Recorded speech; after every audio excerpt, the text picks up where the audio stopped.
నమస్తే, welcome to think Andhra. నేను మీ మాణిక్.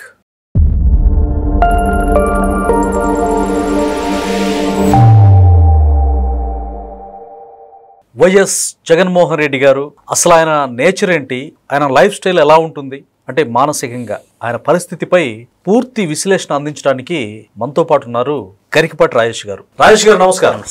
రాజేష్ గారు చెప్పండి, జగన్మోహన్ రెడ్డి గారు ప్రజల్లో చాలా విషయాలు ప్రజల్లోకి వస్తున్నారు, చాలా విషయాలు మీడియా వేదికగా ప్రజలకు వివరిస్తూ ఉన్నారు. తాజాగా జూన్ 4న వెన్నుపోటు దినం అని ఒక కొత్త రోజున ఆయన క్రియేట్ చేసి ప్రజలకి ఆ విధంగా వెన్నుపోటు దినం పెట్టుకున్నారు. జగన్మోహన్ రెడ్డి గారి వ్యవహార శైలి మీద బొత్స సత్యనారాయణ గారికి, మాజీ మంత్రి ఆయన హెల్త్ బాగలేదు నాయన అన్నా కానీ లేదు, డెఫినెట్ గా మీరు వెన్నుపోటు దినం 4వ తారీఖున మీరు జూన్ 4న వెళ్ళాలి, దాన్ని కండక్ట్ చేయాలని చెప్పేసి హుకుం జారీ చేశారు. ఆయనకి తప్పని పరిస్థితుల్లో వెన్నుపోటు దినాన్ని ఆవిష్కరించుకుని ఆయన 4వ తారీఖు ప్రజల్లో ఆయన ప్రసంగిస్తా ఉన్నారు. ఒక్కసారిగా కుప్పకూలిపోయారు. అంటే హెల్త్ బాగా ఎండ ఎక్కువ ఉండటంతో కావచ్చు, ఇవన్నీ విషయాల్లో ఆయన బాగా నీరసించిపోయారు. ఒక రకంగా చాలా సీరియస్ అనేటువంటి పరిస్థితి, అంటే సీరియస్ అయిందని కూడా చెప్తున్నారు కొంతమంది ఆ పార్టీ శ్రేణులే. అసలేంటి జగన్మోహన్ రెడ్డి గారి వ్యక్తిత్వం ఏంటి, ఆయన మీద మీకున్న అభిప్రాయం ఏంటి? యాక్చువల్ గా నేను ఇంతవరకు ప్రపంచంలో ఎక్కడ కూడా ఈ సంఘటన ఒకటి నేను చూడలేదండి. అదేంటంటే ఏ రాజకీయ పార్టీ కూడా చేయాల. ప్రపంచంలోనే అన్ని దేశాల్లో ఉన్న రాజకీయ పార్టీలు అన్ని కలిపినా కూడా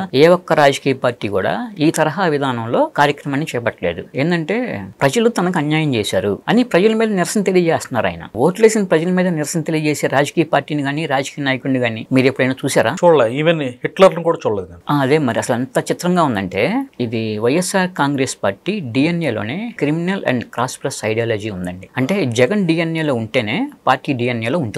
ఎందుకంటే పార్టీ అధినేత అతనే కదా. అంటే అతని యొక్క ఆలోచన, అతని మాట తీరు మొత్తం కూడా ఎలా ఉంటుందంటే, అతని ఒక కుట్రపూరితంగా కూడినటువంటి భావజాలం అతనిలో ఇమిడిపోయి ఉంది. దాన్ని క్రాస్ ప్లస్ ఐడియాలజీ అంటారు. అది ఎందుకు వస్తుందంటే, ఒక పగ. ఇప్పుడు జగన్ మనస్తత్వం ఏంటంటే అండి, పగ, ప్రతీకారం, అహంకారం, నిరంకుశత్వ ధోరణి, తను అనుకున్నది సాధించాలనే ఒక మూర్ఖత్వమైన పట్టుదల. ఈ 5 లక్షణాలు మెయిన్ అండి జగన్ లో. మీరు 5 లక్షణాలు అంటున్నారు. దానికి భిన్నంగా ఆయన ఎప్పుడైనా ప్రజలను ఉద్దేశించి మాట్లాడేటప్పుడు నా అక్క చెల్లెమ్మలే మాత్రమే కాదు, ప్రేమ, దయ, దేవుడు చూస్తున్నాడు, దేవుడు ఉన్నాడు, నేను ఉన్నానని చాలా ప్రేమ పూర్తి పలుకులు ఆయన, అంటే ప్రేమతో కూడిన వ్యాఖ్యలను ఆయన వల్లిస్తూ ఉంటారు. మరి దీన్ని ఈ విధంగా మనం అర్థం చేసుకోవాలి. అంటే ఇవన్నీ కూడా దీంట్లో వస్తాయండి. పగ అనేది ఎందుకు ఏర్పడుతుందంటే అండి, అది తనకు ఎవరైనా అన్యాయం చేశారు అనిపించినప్పుడు, లేకపోతే ఎదుటివారి వల్ల, లేకపోతే వ్యక్తిగతంగా కానీ, ఆస్తిపరంగా, ఇతర సామాజికంగా కానీ, రాజకీయంగా కానీ, లేకపోతే ఇంకో 3 కారణాలు ఉంటాయండి మొత్తం అసలు పగ ఏర్పడటానికి.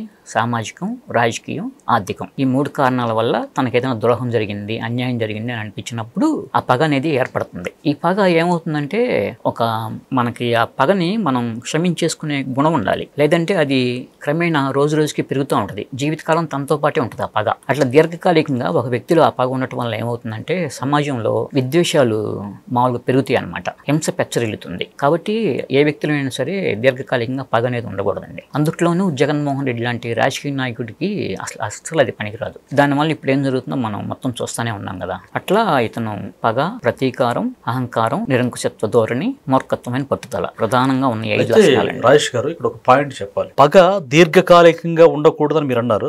నిజంగా ఐ అప్రిషియేట్ యూ. ఎందుకు అని అంటే, జగన్మోహన్ రెడ్డి గారు ఐ రీడ్ బైబిల్ అంటారు, నేను బైబిల్ బిలీవ్ చేస్తా అంటారు. వాళ్ళ మదర్ కూడా బైబిల్ చేతిలో ఉంటుంది. అదే బైబిల్లో ఏముంటుందంటే, మీ కోపం ఎవరి మీద కోపం ఉంటే అది సూర్యుడు అస్తమించే వరకు, అంటే సాయంత్రం లోపు దాన్ని ఫుల్ స్టాప్ పెట్టేసి ఆ కోపాన్ని పూర్తిగా డిస్ట్రాయ్ చేయాలి, ప్రేమతో మనం వెలగాలి అన్నట్టుగా చెప్తుంది. సో జగన్మోహన్ రెడ్డి దీర్ఘకాలికంగా, మీరు చెప్పిన సత్యం అది ఉండకూడదంటే అది ప్రమాదం అని, దీర్ఘకాలికంగా ఆయన గుండెల్లో గూడు కట్టుకోవడం వల్లనే ఇలాంటి భావజాలం సమాజానికి చేయటం చెప్పి అర్థం చేసుకోవచ్చా? మనం చేసుకోవచ్చు. ఈ క్షమించే గుణం ఎక్కడుందో తెలుసుకొని ఫస్ట్ దాన్ని క్షమించేయాలి. దానివల్ల పగ తొలగిపోతుందండి. లేదంటే కనుక తనలో ఎక్కడ లోపం ఉందో తెలుసుకొని ఆ లోపాన్ని సవరించుకోవాలి. అప్పుడు పగ తొలగిపోతుంది. అట్లా కాకుండా ఎదుటి వారి వల్ల తనకు అన్యాయం జరిగింది అనే భావన అతనితో పాటు పెరిగిందంటే అది సమాజానికి ఒక రకంగా చాలా హానికరమండి. ద్వేషం అనేది గుండెల్లో గూడు కట్టుకోకూడదు అంటారు. ఎందుకంటే యాక్చువల్గా తన తండ్రి ముఖ్యమంత్రిగా ఉన్న సమయంలో పాల్పడిన అరాచకాల అక్రమాలకి కేసులు ఉన్నాయి కదా. తను జైలుకి వెళ్ళటానికి యూపీఏ గవర్నమెంట్ తన మీద సిబిఐ ఈడీ కేసులు పెట్టి నమోదు చేయించింది, వీళ్ళందరూ కలిసి కుట్రపూరితంగా చేసి నన్ను జైలుకి పంపించారు అనే భావన అతనిలో నెలకొంది. అది అతనిలో ఒక రకమైన మానసిక రుగ్మతకి దారితీసింది. దాన్ని అతను తగ్గించుకునే ప్రయత్నం చేయట్లా. అది రోజు రోజుకి పెరుగుతూనే ఉంది. ఇప్పుడు తన మీద ఎవరైతే కుట్ర చేశారో వారందరి మీద కక్ష తీర్చుకోవాలి అనే ధోరణి ప్రబలుతుంది. అదిగాక ఇంకొక మళ్ళీ పగ ఎందుకు ఏర్పడుతుంది అంటే అండి, అధికారం నియంత్రణ కోల్పోయినప్పుడు. మొన్నటి వరకు తన అధికారంలో ఉన్నాడు, అధికారాన్ని చెలాయించారు, తను ఏం చెప్తే అది. కానీ ఈ రోజు అధికారం లేదు. ఒక రకంగా జగన్మోహన్ రెడ్డి లాంటి వ్యక్తికి అధికారంలో ఉంటేనే సమాజం కొంత బాగుంటుంది. అతను అధికారం కోల్పోయి తన మీద తన నియంత్రణ కోల్పోతే ఇంకా చాలా దారుణంగా ఉంటుందండి. ఈ జగన్ పార్టీ కానీ జగన్ డిఎన్ఏకి సంబంధించిన క్రిమినల్ అండ్ క్రాస్ ప్రెస్ ఐడియాలజీకి మీకు నేను గతంలో జరిగిన ఇవి కూడా ఏమి చెప్పనండి. జస్ట్ ఇప్పుడు రీసెంట్గా 3 రోజుల క్రితం జరిగిన ఒక 6 సంఘటనలు మీకు చెప్తా. రైట్, చెప్పండి.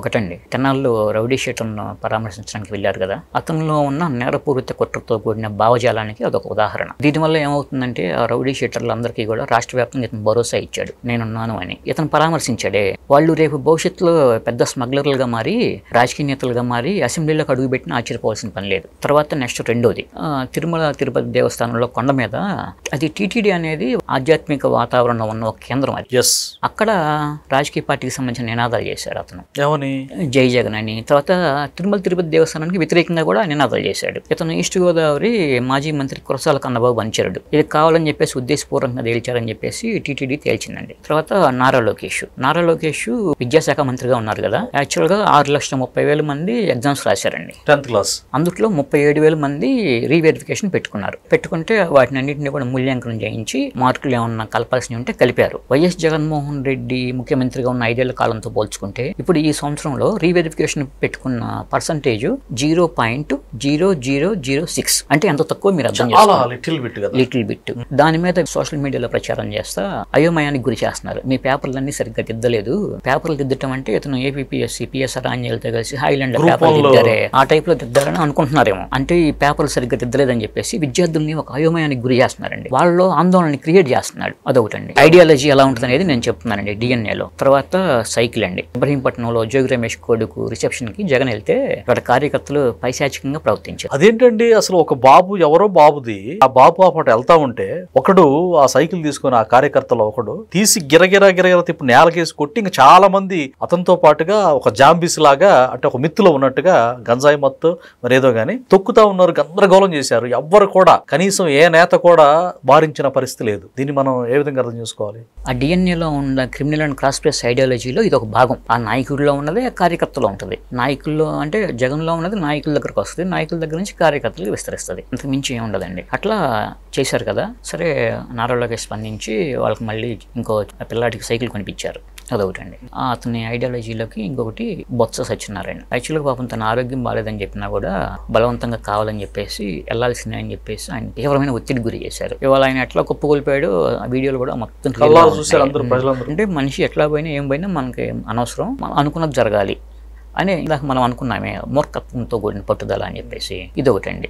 తునిలో ఉండే తుని రైలు సంఘటన మనకు తెలిసిందే కదా. విజయవాడ రైల్వే ప్రొటెక్షన్ ఫోర్స్ సంబంధించిన రైల్వే కోర్టు పద్మనాభం, ఇప్పుడు పద్మనాభ రెడ్డి ఆ కేసు కొట్టేశారు. అయితే ప్రభుత్వానికి తెలియకుండా ప్రభుత్వంలో వైఎస్ జగన్ కు అనుకూలంగా వ్యవహరించే అధికారులు దీని మీద జీవో రిలీజ్ చేశారండి. 862 జీవో అనమాట.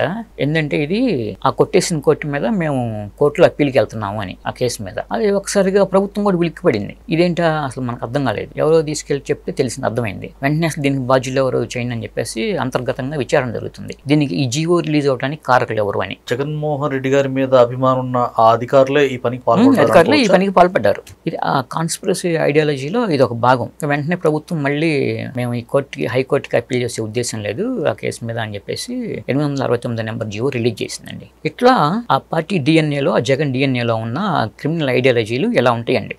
దాని మీద అంబటి రాంబాబు గారు స్పందించి అసలు ఫెయిల్యూరు, చంద్రబాబు ఫెయిల్యూరు అదంతా తెలియకుండా ఎలా జరుగుద్ది అని మాట్లాడారు. దానికి మీరు ఏమంటారు? అంబటి రాంబాబు గారికి యాక్చువల్గా అసలు ఏం తెలుసండి. ఆయన మామూలుగా ఇప్పుడు ఏదో కూర్చొని ఛానల్ ఒకటి పెట్టుకున్నారు, అది వీడియో చూస్తా సీమరాజా అని కిరాక కార్పి గురించి మాట్లాడుతున్నారు. ఆయన బయటకు వచ్చి పెద్ద పెద్ద విషయాల గురించి మాట్లాడటం అనేది బాలేదు చూడటానికి కూడా. ఎందుకంటే ఆయన స్థాయి అది. సోషల్ మీడియాలో వీడియోలు చేస్తే సీమరాజాను కిరా కార్పి వాళ్ళ గురించి చూసుకుంటా, ఆ వీడియోలు చూసుకుంటా వాటి కళ్ళని ఇచ్చుకుంటా ఉండాలి. అంతేగాని బయటకు వచ్చి ఇట్లా పెద్ద పెద్ద మాటలు మాట్లాడితే బాగోదండి. ఇప్పుడు నేను చెప్పాను కదండి, జగన్ డిఎన్ఏ ప్లస్ వైసీపీ డిఎన్ఏలు criminal and cross press ideology అని.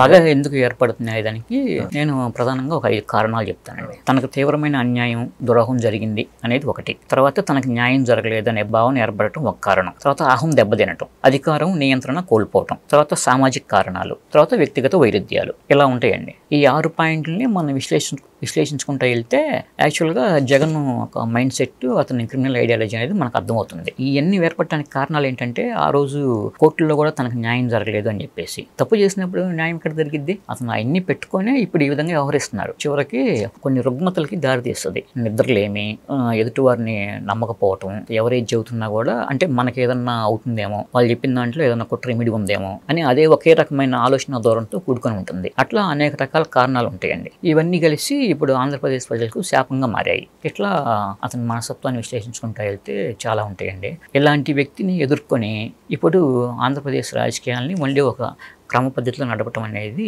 చంద్రబాబు నాయుడుకి కానీ పవన్ కళ్యాణ్కి కానీ అత్యావశ్యకము, ఒక అతిపెద్ద సవాల్తో కూడిందండి. ఇది ఈరోజు అంశం. మరొక అంశంతో మళ్ళీ మీ ముందుకు వస్తాం. అప్పటి వరకు సెలవు. నమస్తే. నమస్తే రాజేష్ గారు.